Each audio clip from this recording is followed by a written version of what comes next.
a business, and so you want to know how you can actually start a business. And so I want to just give you the basics of how you can have an idea today, start tomorrow, and make some money the next day. And so I want to talk about that, especially since COVID has happened. Many have lost their jobs, or they're trying to retransition, or we're trying to do business differently.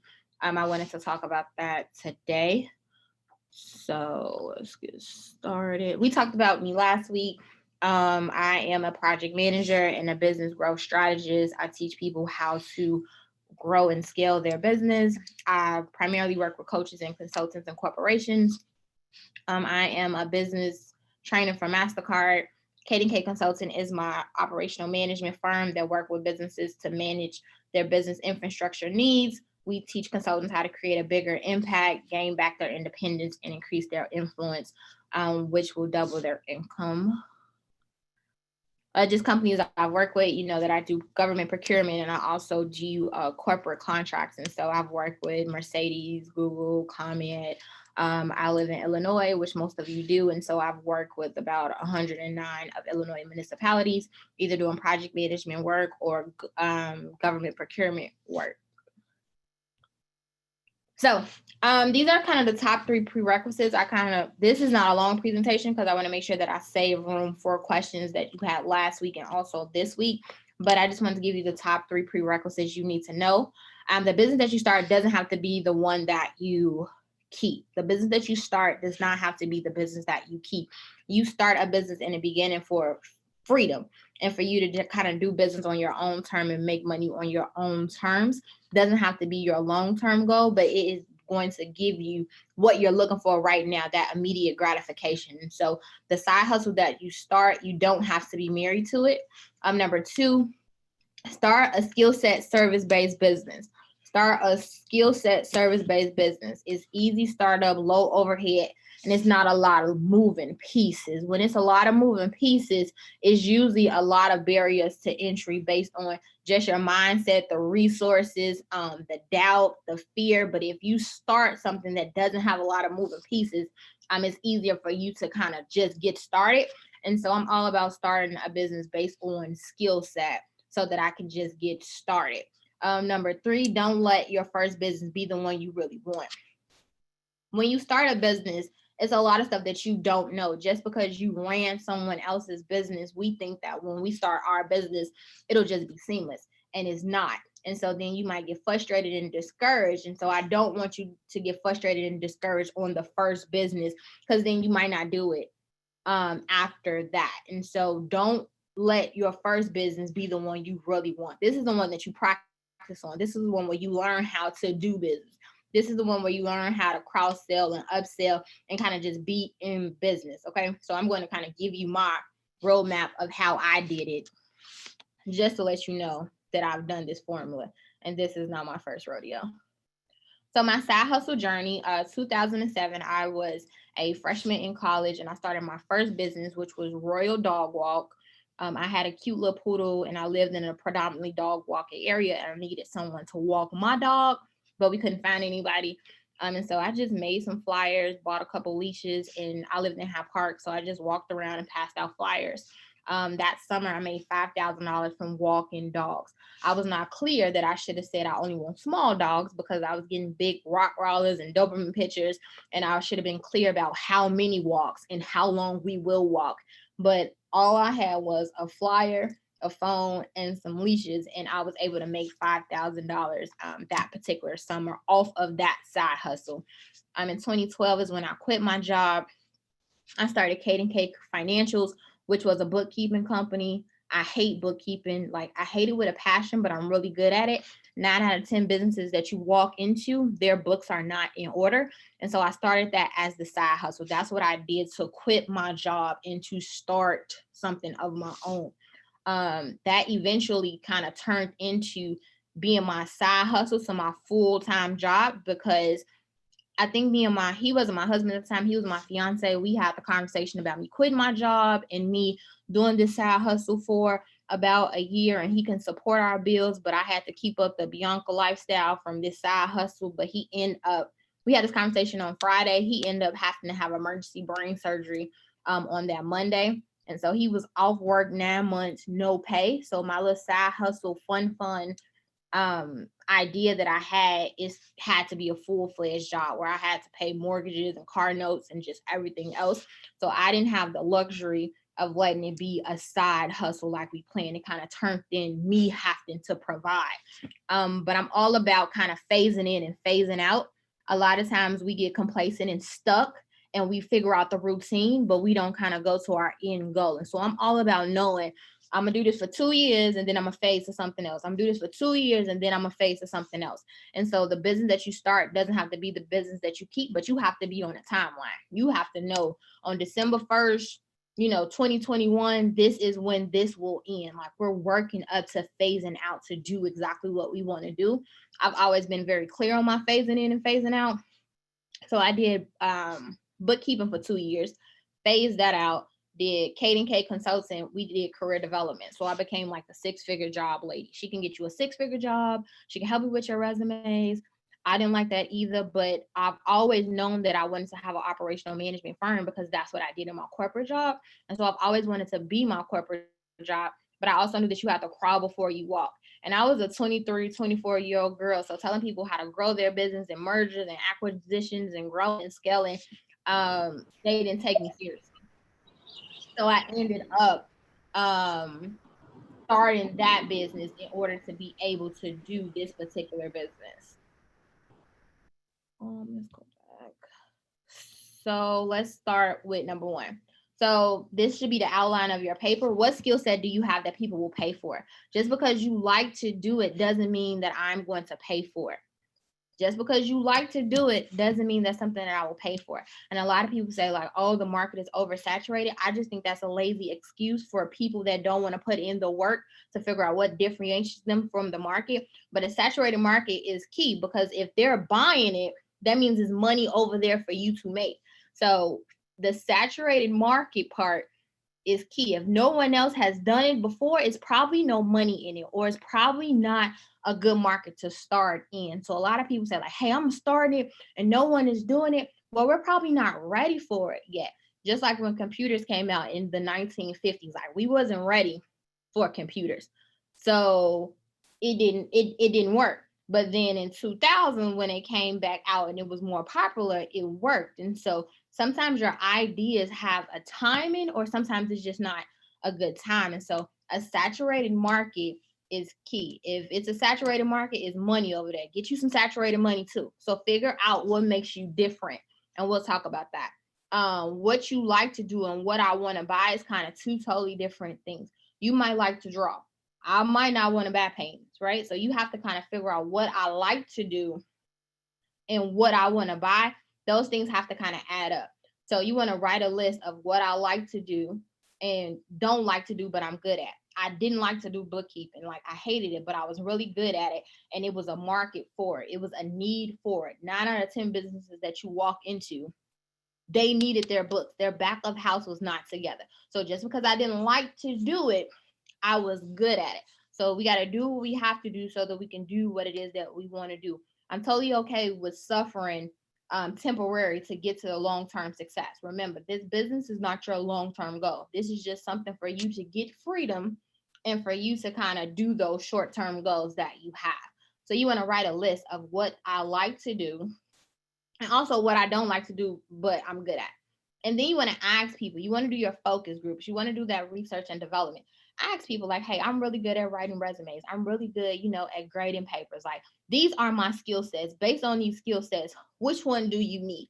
Ask your people, the people on your phone, the people that you email, coworkers, colleagues. Like, ask those people. These are the skill sets that I have. Which one do you think, which one do you need? Or who do you know that needs these particular services? Excuse me. And then you want to niche it down. Remember we talked about last week, is riches in the niches. So the more niche specific you are, the more people will buy your products and services. So you might have wrote your first book, but you might didn't like the whole process. You might just like the outline development. Well, it's a lot of money in outline development to take the idea that I have in my brain and help me sketch it out to get me started from the book. That's a really good idea. Like, so you don't write whole books. You just help with outline development. For career development, you might not like the resumes and the cover letter part. You might like the mock interview part. Like, let me help. Now that you have this interview, let me help you get this job. Mock interviewing, it's a lot of money in that. You don't have to write the resumes. You don't have to do the cover letters. You don't have to do any of the career part. They already have it already. Now, let me just make sure that you get the job. Like, that can be mock interviewing, right? So that could be the side hustle. You have a job interview coming up. Let me prep you so that you can leave out with the job. Let me help you negotiate that salary. Let me help you answer the right questions. It took you no money to start that up. All you did was ask a couple questions, put a couple fillers out, figured out the little one part that you just like to do, and then that can be the side hustle that you start. Don't overcomplicate it. When you overcomplicate it, you talk yourself out of it. You just trying to figure out what you like to do and how you can make some quick, easy money right now. If it turns into a business, great. But this is how me and my clients start these businesses. This is how we create different divisions in our business. I'm all about creating streams of income in your one business that you have. So this might be a different division that we kind of create. You do a career development. Let's do a mock interviewing division. You do career development. Let's make some products for it. Let's do some digital products. You do career development. Okay, let's go ahead and make an ebook now to sell. So this is how we create the different streams of income within the business model, which is a side hustle. Number 2, right? So now that we know what we want to do and we've kind of niched it down, who can you try these skill sets on? You need some receipts. You vouching for you does nothing for anybody's debit card. You're not going to say, I'm the worst resume writer in the world. Like, you're not going to say that about yourself. So you need somebody else to say good things about you. So you need to do free in exchange for review. You need to do free with a purpose. A lot of you do free work, but you don't have a purpose for the free. Free with a purpose. You've never had someone give you something from a corporation and you not give them anything, right? When you go into the store and you buy something, they say, hey, we'll like your email address. And in exchange for your email address, we'll send you discounts and freebies. You like, okay, no worries. I can give you my email address. But they're not sending you none of those things without that email address. So that is free with a purpose. Just like you get paid to go to these focus groups and you go to these timeshares and they say, hey, we'll give you 5 free tickets to the next thing, but you have to watch this timeshare presentation for an hour. No obligation to buy. They want you to buy. But that's also their research and development to figure out what people like, what they don't like. You have to fill out some paperwork. They're going to follow up with an email maybe next week to ask you what you like and what you didn't like. Sleep studies. Sleep studies is a lot of money in sleep studies. I have a client that all she does is these free surveys. Like, she show you how to get paid from doing free surveys. Well, you're giving them something, and in return, they're going to give you something. So you want to do free with a purpose. A lot of you have done free work, but you have got nothing in return. So you need to go back to those people that you've done some free work for, and you need to get some endorsements, not referrals. You need to get endorsements, not referrals. Say it. I need endorsements, not referrals. An endorsement and referral is 2 totally different things. So I just want to make sure I'm good on time. So an example of a referral. This is a referral. Hey, it's a flower shop that just popped up in my neighborhood, Bianca. They sell tiger lilies. Tiger lilies are your favorite flowers. I know it's 40 minutes from your house, but if you decide that you want to just come and check them out, you can. That's a referral. It's a new business. Don't really know a lot about it, but you can go. An endorsement is, hey, Bianca, I have to tell you about this amazing Black-owned business that I just walked into, and it's at the corner of my house. When I walked in, they greeted me. They were nice. They were very knowledgeable. The store smelled good. The aesthetics was nice. Like, it was amazing. And they gave me some coupons. And did you know that if you join a list, they'll give you a free bouquet of flowers? Like, I know your mama's birthday is coming up, and I know I live 40 minutes away, but you would be doing yourself a disservice if you do not drive 40 minutes to come over here to come to the flower shop. That's the type of endorsement that you need. Don't let people just say, oh, she did a great job. We know that already. What did I do that was so great? So we talked about it last week of being very clear about the 3 things that you want to have in your testimonial. Where were you before, Bianca? Where were you before you met me? What was going on before you met me? Number 2, Now that you've worked with me or now that you've tried my products and services, how do you feel? What do you have to say about them? And then number 3, those who are on the fence about working with Bianca, what would you tell them? You want to give people a roadmap so that your testimonials can match up. Stop letting people just say, oh my gosh, she's great. Like, yeah, that does nothing for your bottom line because we know you great already. What did you do? We're trying to see ourselves in this testimonial so that we can purchase. We can't see ourselves in, yay, she's going to do a good job. That does nothing. So you want to make sure that you let these people know what you want in your testimonials. You also, this is how I build my business, video testimonials and written testimonials. When I started my business, Kate and K Financials, which was the bookkeeping business, we totally needed the money because my husband was off of work, 9 months, no pay. But I also knew that a good testimonial will bring me 10 clients versus them paying me the one fee. So I did free work for 5 months, free work for 5 months in exchange for a written testimonial, a video testimonial, and I wanted you to endorse me to 10 of your colleagues. I wanted a video testimonial, a written testimonial, and I wanted you to endorse me to 10 of your colleagues. So I did free work. But once I was done with the free work, they were all my clients. And then I had all of these people saying that I'm great, that I'm awesome, and they sent them to me. So that's how I was able to build my reputation and build up my testimonials and build my business off of that. So I know you've already done some free work. You need to go back and you need to get the testimonials so that you can use those free testimonials in exchange for you to get some paid work. So go back. Facebook business page. I know a lot of you are not social media savvy, but we are in the social media age. Their Facebook page has the highest SEOs. Your Facebook page has the highest SEOs. And so what that means is when a person Google you, the top 3 things that usually come up is your Facebook, your LinkedIn, and your website. So I want you to Google yourself now. If you have a Facebook page, usually the top 3 things that come up is those 3. Well, if that's the top 3 things that come up, you want that to be the best representation of your business and your brand. A lot of my testimonials, maybe 80% of them, are on Facebook, video testimonials, written testimonials. And you don't want testimonials where I wrote it myself, like, oh my God, you should work with Bianca. She's awesome. She's great. And then it's just a picture of me. And then it's Bianca at Kate and K Consulting. Anybody could have wrote that.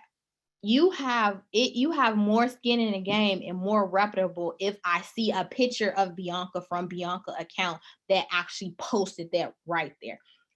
Most of my testimonials are on the Better Business Bureau, on Yelp, on LinkedIn, on Google. I'm really big on collateral. We talked about that last week.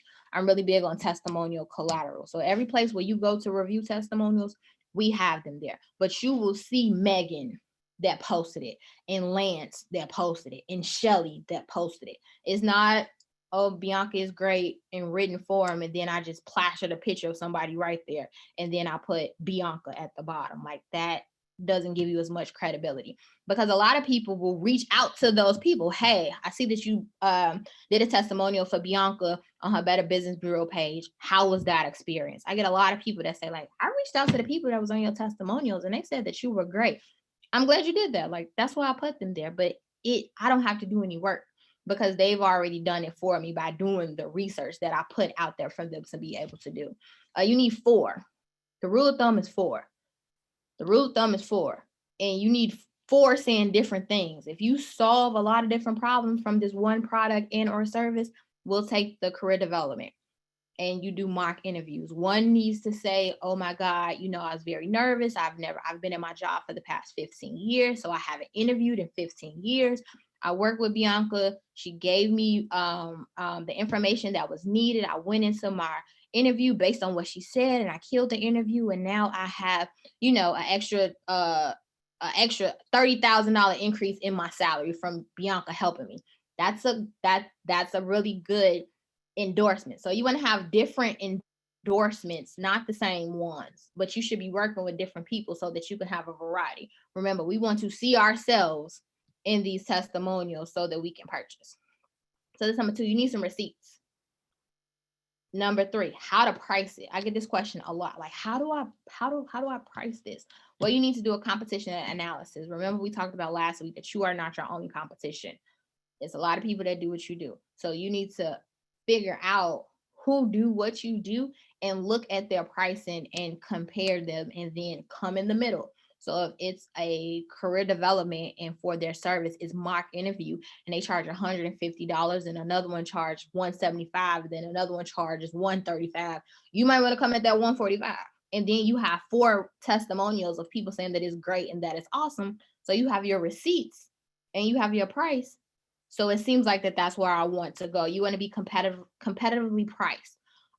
So I would say the rule of thumb is 3 and just price yourself in the middle.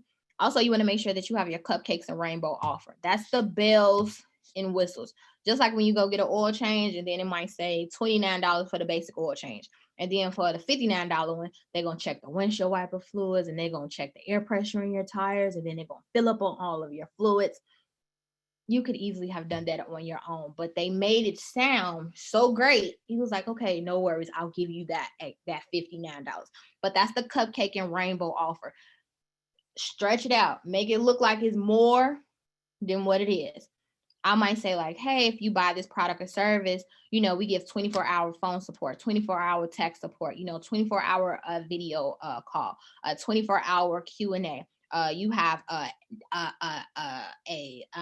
6-month warranty on it. Like, make it sound like this is just the best offer ever, instead of you saying you get a warranty and we do phone support and email support. Like, that doesn't really do it. But when you make it sound so great and you just use a couple more words and a couple more lines, it's just a cupcake and rainbow offering where I just have to purchase it.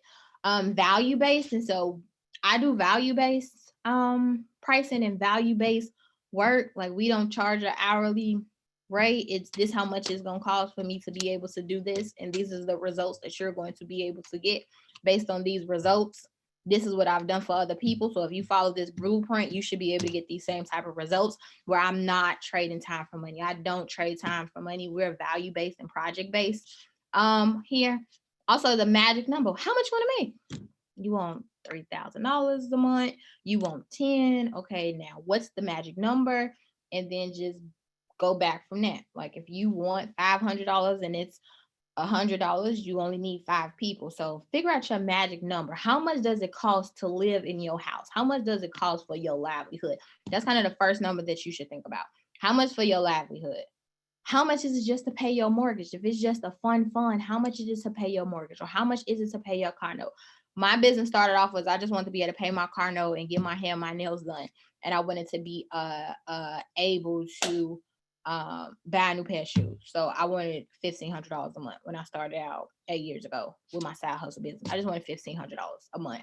Based on that, that's what I wanted. And I think my bookkeeping services was like $350. So I only needed about 4 or 5 from it. But you need some numbers. Don't just wing it just to wing it. Like, whatever you pay me is good. No, that's not gonna work. Whatever happens, no, you need a blueprint. We need a framework. How much do you want to make? What is the number? You could pull a number from the sky. I just want to pay my car note and it's $700. And so that's what I want to be able to make from this side hustle, is to pay $700. Okay, do your research and see what's the going rate for that. Match it in the middle, and then that's what you go with. You can always go up. You can always go up. But it's hard to go low and then go up. So you want to go up, start up. It's hard to be like, hey, I did it for $29 and now you got all these results and now it's now $197. How did you go from $29 to now $197 in only 2 months? Well, if you have the receipts to show it, like, I've helped 7 people get 6-figure jobs. So that's how much it costs. So you have to have the receipts to show the growth. If you just got a big contract with Google and you used to work with small businesses and now Google got you, well, now you charge Google prices. You don't do that anymore. Even though I did that 2 months ago, I've been working with Google. This is what they pay me. I have a different caliber of a client, right? So it can flip. But just make sure that you have the receipts to support that. 4, you want to market it. Just because you did all of this work, that was just the prerequisites of doing business. Just because you decided on the product and the service, you needed that to be able to do business. Like, you've done no real work. You have to market it. So we are nosy. We like to see the behind the scenes. How did you make it? What the components that go into it? We're very big on phone, videos, pictures. Show us. We want to see ourselves in it. So show us the behind the scenes. Show us how you make it. If you make cake, show us how you make a cake. What type of vanilla flavor do you put in there? What type of milk do you like? What pans do you use? How long do you keep it in? What's the tricks that you use? We like to see the process. So if we can see it, we'll buy it. Also, Q&A. I do a lot of Q&A, like a lot of Q&A every Friday. At 2:00, we have like this roundtable Q&A where people can call and they can ask me all type of questions, because we charge for our consultations, and they're dependent on, you know, they're pretty expensive, but for that hour, you can ask me whatever question you want. But once that hour is over, it's over. But that Q&A shows them me live in action, answering their questions, their comments, and their concerns. But it's all a sales strategy, though. Like, you're going to see me in my element. You're going to love it. That's going to put the seal of confirmation on it. You're going to buy it. So all of this is just me marketing my business and my brand. Webinars are really effective. I do a lot of webinars. I do one free class a month. So that's for me to build my email list. That's for me to build the like, know, and trust. That's also for me to get in front of new people. But that's also for me to upsell you on my offer. It's all an upsell. You've never been to a training where they did not upsell you at the end. The class was free, but they always gonna upsell you at the end. Social selling. We buy from people that we know and that we like and that we trust. And so social selling is that we want to buy into you. We want to know that you like ice mountain water. We want to know that, you know, your favorite color is pink. We want to know that, you know, the girl down the street do your hair. We want to know that you just bought those flowers. So social selling is really important, where we buy into you. If we like you, we'll buy it. Friends and family. So I don't recommend you marketing to your friends and family. I know this, we go to church together, but that messes up your numbers. If you get a big order and 100 people put them in and it's all from your church people, you like, oh my God, my business is booming. No, we just wanted to support. We don't really want the product or service. We're just showing support. And so then next week, when only 2 orders come in, you like, well, what happened? Because those people really wasn't your people. Those people were just showing you support. So you have to do the market research to find your people. Don't base your business off your friends and family. They're not going to buy. They start to buy when other people see your work, but you don't put them in your numbers. They don't count. They don't put them in your numbers. Like, I see so many people like, well, I have a lot of friends and I have a lot of family, so my business is going to be booming. It's not. You might get a influx maybe, but then it's going to go down. So don't base your numbers on your friends and family. You can use them in the beginning to get your testimonials. You can do work for those 4 people in the beginning to get your receipts, to show like, hey, I've done this for somebody else, and so I've done this. We don't know that they're your friends and family when we're looking at the testimonials and the receipts, but you don't need to base your numbers off of your friends and family. So this is the last one, and then we'll go for questions, because I know that you have questions. I would need you to be the brand. And so a lot of people don't understand what this means, but you need to be the brand so that the business can grow. I am always in brand. My brand colors are blue, pink, mustard. I'm always in brand. When I'm doing a speaking engagement, when I'm doing a training, when you see me on the street, I'm always in brand. From a visual perspective, I'm just always in brand. So people want to identify you with the brand. And so what do people like about you that they comment on?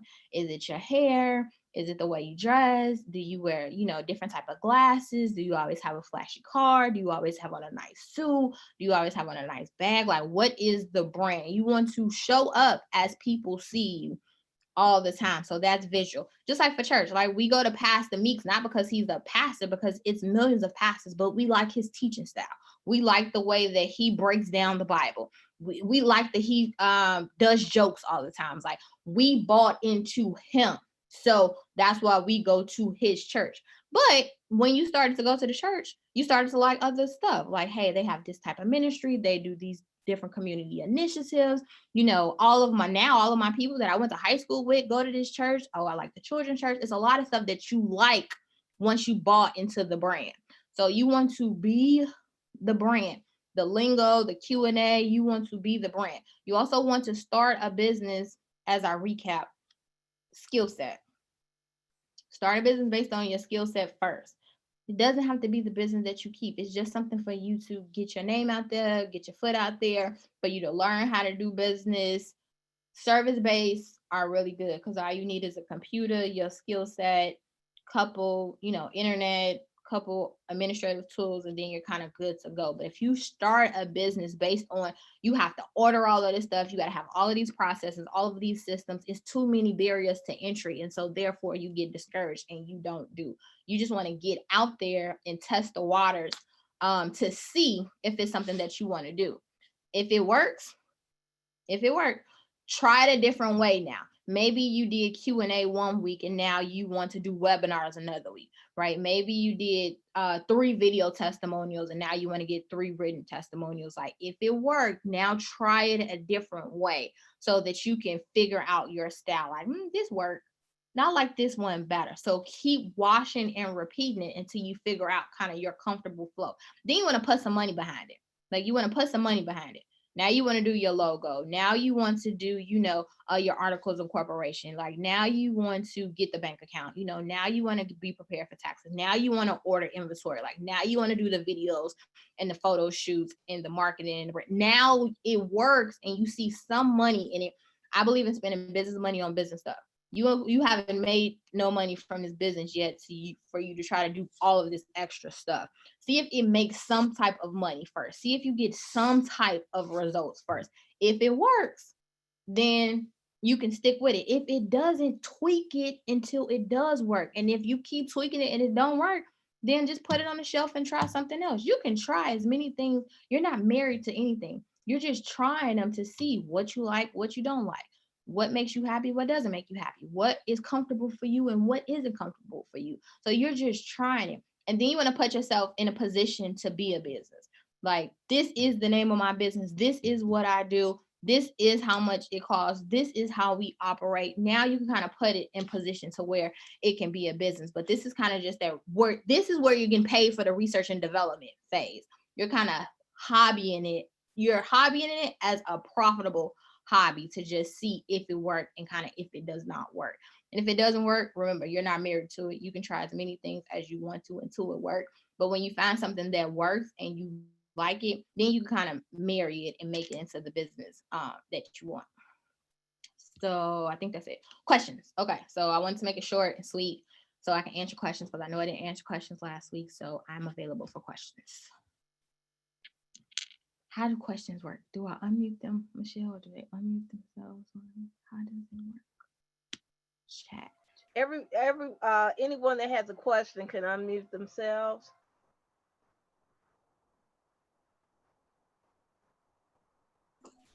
Okay, I have a question. Hi, This is Michelle Reynolds. How are you? Good, how are you? Okay, so say you start your first side hustle, and it's not something you want to be married to, but it goes really, really great, and your clients don't want you to leave it. What do you do in a case like that? So that was my bookkeeping one. And so I hated it, but my clients loved it. So I told them that, hey, you have until this particular date until you find somebody else or kind of let me train somebody else. So I kind of found my replacement for it. But work on your new stuff in the background. So soft sell your new stuff that you want to do to the forefront, and then you won't market this as much. I kept a couple bookkeeping clients just because they wouldn't let me go, but I started to do my other stuff. So I stopped marketing that one and taking clients for that one, but you can keep them until you phase them out. Okay, thank you. You're welcome.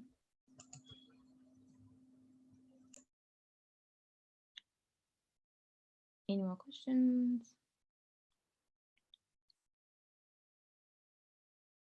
You got questions from this week or from last week? I'm open for questions.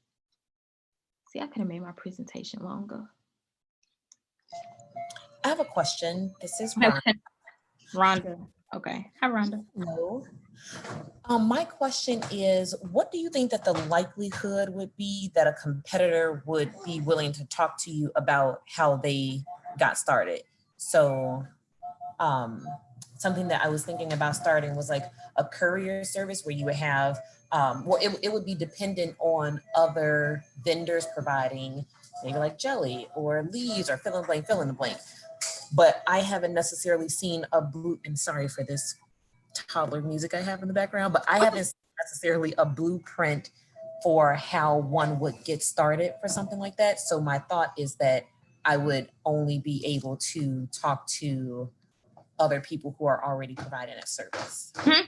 So it's a lot of, so have you looked like on LinkedIn or on Facebook to see, it's a group for everything. So have you found a group that actually does that? I would kind of go that route and see if this also, I'm all for training people that want to do what it is that I do, is just, you know, a consultant fee for it. So I would reach out and just tell them like, hey, this is what I want to do. You know, how much are your consultant services, you know, to help me with my blueprint? Pretty sure that they wouldn't mind, but it would just be at an additional cost for it. And so I would start that way, because we all consult and give our time to help, you know, different people that want to do what it is that we do. But you also want to Google too, like the top 100 carrier companies like in Illinois, and then just prepare like a filler pitch of, hey, you know, my name is Rhonda and this is kind of where I'm trying to go. You know, can you point me in the direction of some education and development, or do you have any educational videos or some training videos, or how would I be able to kind of start in this particular business? And so if you kind of just email 100 of them just blind that way, someone is going to say, hey, this is the information, this is where it needs to go. But I would start off with a list of 100 and then just filler pitch them that way, and someone will be able to get back to you and kind of point you in that direction. But I would start with groups. Like, I'm in a lot of LinkedIn groups and a lot of Facebook groups from people that do what it is that I do, and we just ask questions, and those are free, so you can kind of start with the groups first. Okay, got it. Thank you very much. You're welcome.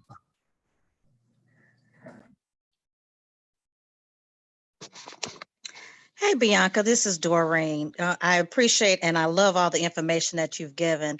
Thank you. But I want to know, how do I go about building different services or getting ideas for different services that I can add to my business? Okay, well, shoot your shot. Pitch me out. What you got? So I'm in education and I am an independent consultant. I consult with parents whose children may be up for evaluations and things like that. A lot of people are asking me for tutoring, and that's something that I don't want to do. I heard a person ask about that question earlier, but I'm not sure how to build out different services under my consulting. So what's the pain point that you solve? What's the one pain point that you solve, if you can sum one thing up from the education perspective? I'm sorry, repeat that. What's the one pain point that you solve? I'm coming to you for what's the one thing? Consulting on services that your child may be eligible for if they qualify for any type of special education services. That's too broad. Niche it down. If I'm trying to get this money for this, then what? Like, what's the specifics? Like, who have you helped already with the one thing that strike them to say, hey, I want you to help me? What's the one result you did? Okay. Are you asking me to answer that question, or are you asking me to think about that? I'm asking you to answer so I can give you an answer. Okay, I'm sorry. Repeat that other part of the question. What's the why do they want you to help them? What result have you done where they're like, oh my God, I want that same type of result? What was the scenario for that? So as an educator, I work in the school system, and I am very personable with my parents. I tell them what's realistic for their students and what's not. So they seek me out before they have meetings with service providers in helping them with their children. Am I making sense? With what? No, you speaking in circles. helping them identify what services their children need. I mean, do they need a speech pathologist? Do they need social work, things like that? Okay, so based on their educational development, you give them a roadmap needed to determine what lane works best for the success that their kid is trying to go into. That's beautiful. Repeat that so I can write it down.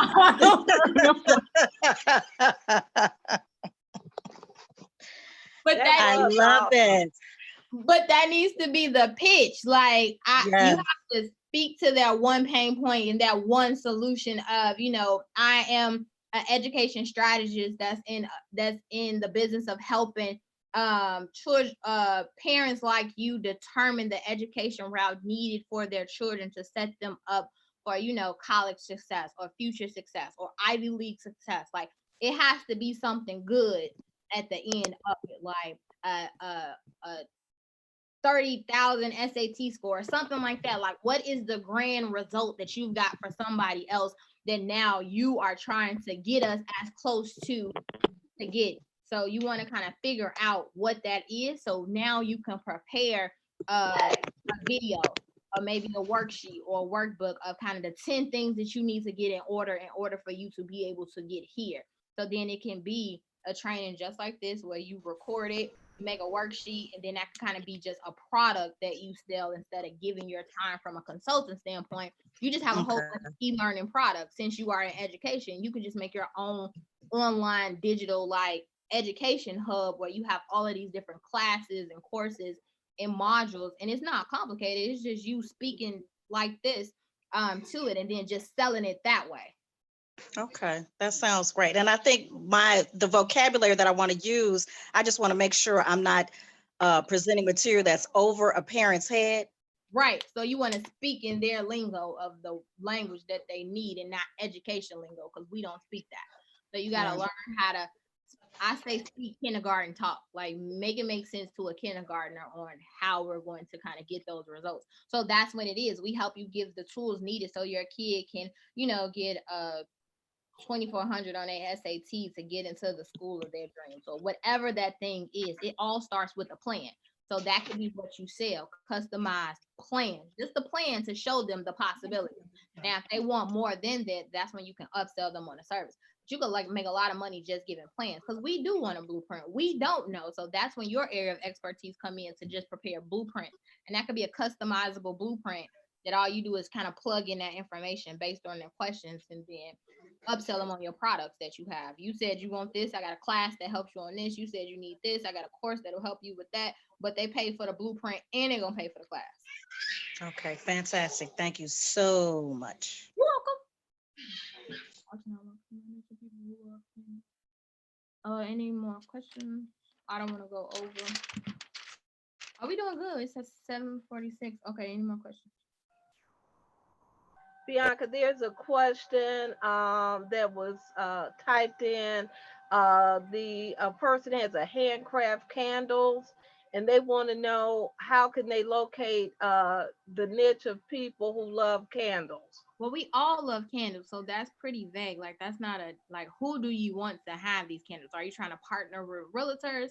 Like, one of my clients sell candles, and her niche is realtors because they sell houses and they give welcome gifts to their clients. And so the realtors buy their candles in bulk to give to the people that buy the houses as their welcome housewarming gift. So you have to figure out kind of who do you want? Do you want people that own boutiques so that they can light them inside of their stores and so it can smell good in the stores? Are you trying to give them to people that own places that I have a couple clients that make natural products? Well, the natural products, the chemicals are strong, so that would be a good person to partner with the candles so that when you walk into their establishment, it doesn't smell like those strong product, it smell like the candles. Are you trying to go into the restaurants and be the candles that are on the tables? Are you trying to go into spas and be the candles that are in the spas? You have to kind of be clear about where you're who you want. Like, that's kind of a broad question. Like, who do you want? You don't want to reach all. You want all people, which means you make no money. Trying to help everyone gets you no one. So you can't kind of throw spaghetti at it and hope that it sticks. You have to be very clear who you want so you can tap them on the shoulder. You can charge the price that you want to charge, and work with the people that you want to work with. Helping everyone will get you nobody. So pick a person. You can always change a person, but you want to pick a person, even though it's universal. Just like aspirin. Aspirin is universal. But if I say, oh girl, my finger hurt, and you say, hey, I took aspirin for my leg was hurting, you think that I'm thinking that this same aspirin that worked for your leg worked for the hand. I'm not thinking that way. So you have to tell me that this aspirin also does this too. So you might be using the aspirin to market for the finger, but if I say, hey, what if my leg hurt too? Oh, it's for you too. I'm not talking to you and I'm not marketing to you. However, it can help you as well. So you want to pick a person to talk to. Pick somebody and make the marketing go to that somebody.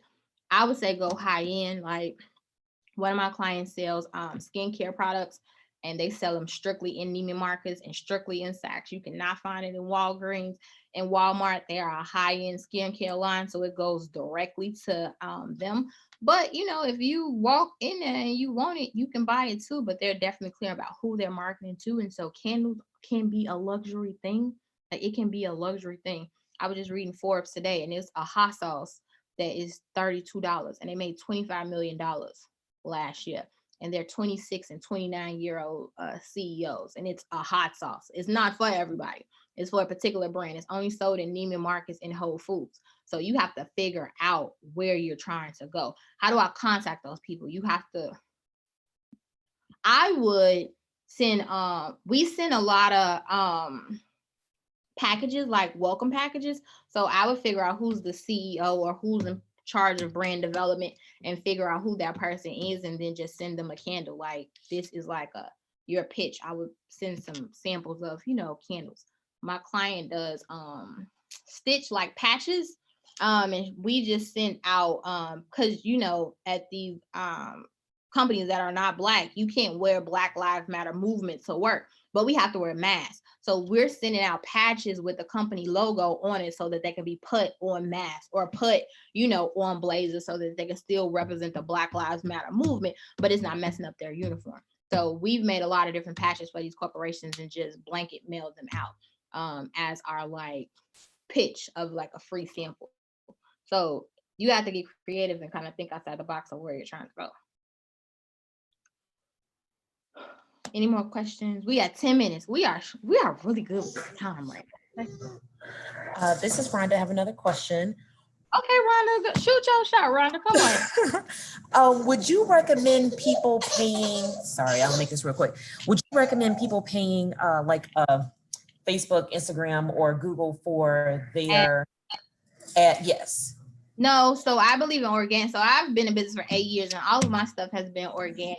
And so I think that if you was to go live, if you were to, you know, do the different posts, make different videos, and kind of get organic traffic first to get the people that actually know you to work for you, and then boost them. So for example, I go live every Wednesday, which is tomorrow. It's called Winning Wednesday. So I'll go live on my social media. When I go live, I'm going to tell everybody to share it, to comment, to like it. So I'm probably going to get 500 shares, 1,000 comments. Now I can boost that because it has high numbers. It has high engagement. So people are more than likely to click it because they see all of this activity.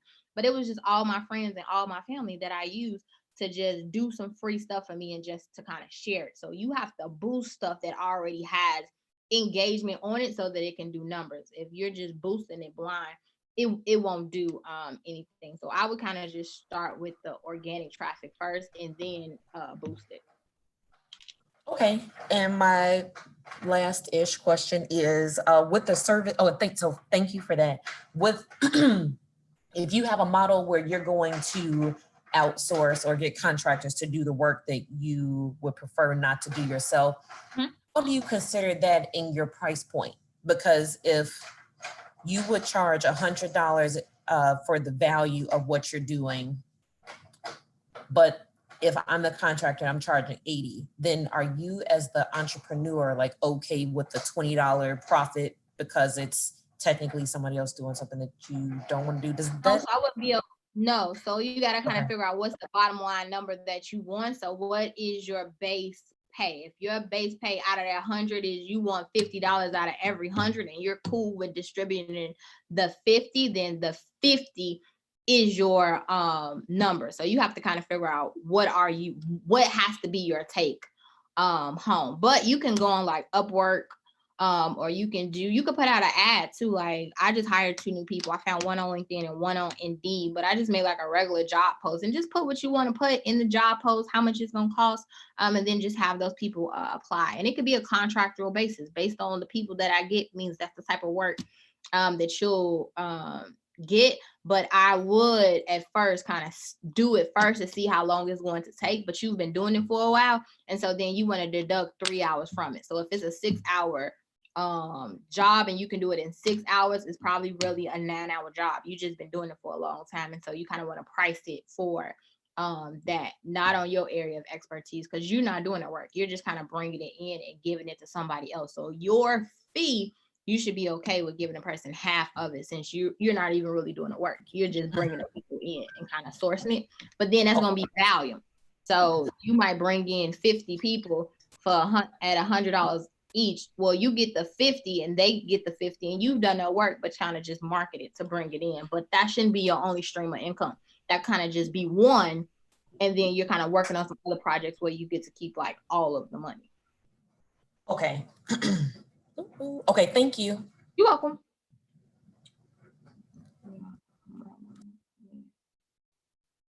I'm an Invo 160 from E National Prayer Warrior Home.